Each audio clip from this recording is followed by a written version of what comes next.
it's just catch and release. Oh, well, then you have to wait for your court date or whatever. And the courts are so backed up, and there aren't enough of them. That's the reason why a lot of them are like, okay, well, I'm just waiting. To answer, Abby, what countries? I'm not sure what you're asking. I was talking about Cuba and Guantanamo Bay. But the countries that they would be placed into would be like South American countries. I don't know if that was what you were referring to after that. It feels like on the national security side, having them processed through State Department would be a better vetting system than actual CBP, because CBP does not, their databases don't speak to other databases, which causes for people to like kind of slip through them. There's a reason why there are thousands of processes from various countries on the other side of the chips when they drop them right before they possible.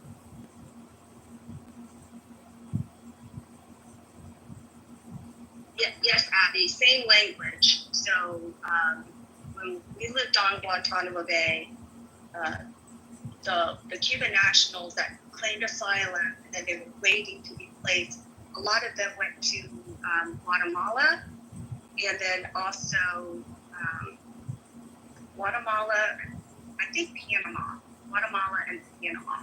But those were based off of NGOs.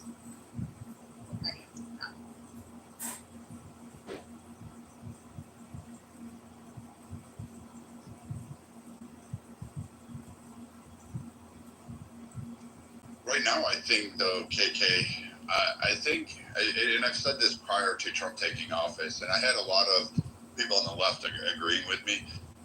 The trickle-down approach seems to be working, because if you actually look at the actions by the Trump administration that has kind of forced Mexico's hand for all of their pontification speeches and all of their morality speeches, Mexico is currently deporting massive amounts of immigrants and securing their southern border. This is new. Usually they just funnel them through, and Mexico is not playing games with it. So it's actually fascinating to hear that approach is actually working.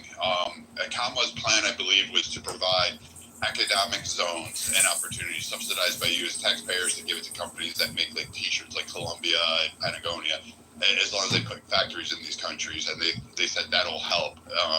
That didn't really work. That was her big border secure idea, and that was just as dumb as anything else out that she's ever stated on.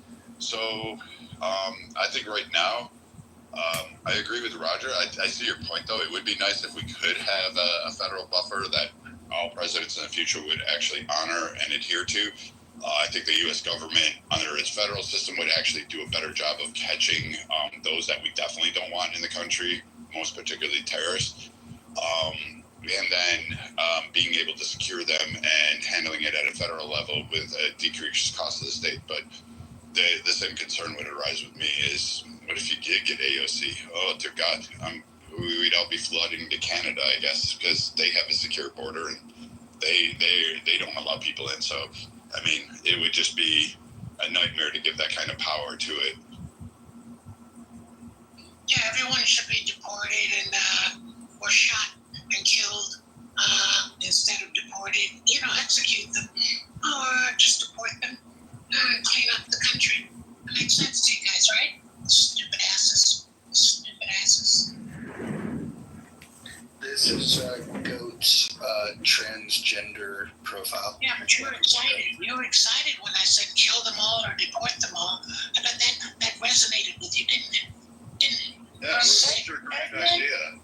Edmund, Edmund, I don't even think you live in the United States anymore. Don't you live in Costa Rica or Mexico or something? There's no Edmund here, you stupid bitch. Stupid ass. Really? You're going to go there? So you, the transgender fucking wannabe that's on I'm going to deport all of you. Shit. I'm calling ID right now. I'm really global one because it's 12 I'm recording you guys right now, sir. Have a voice and Sir. have like a brilliant idea and all you do is I'm recording you. like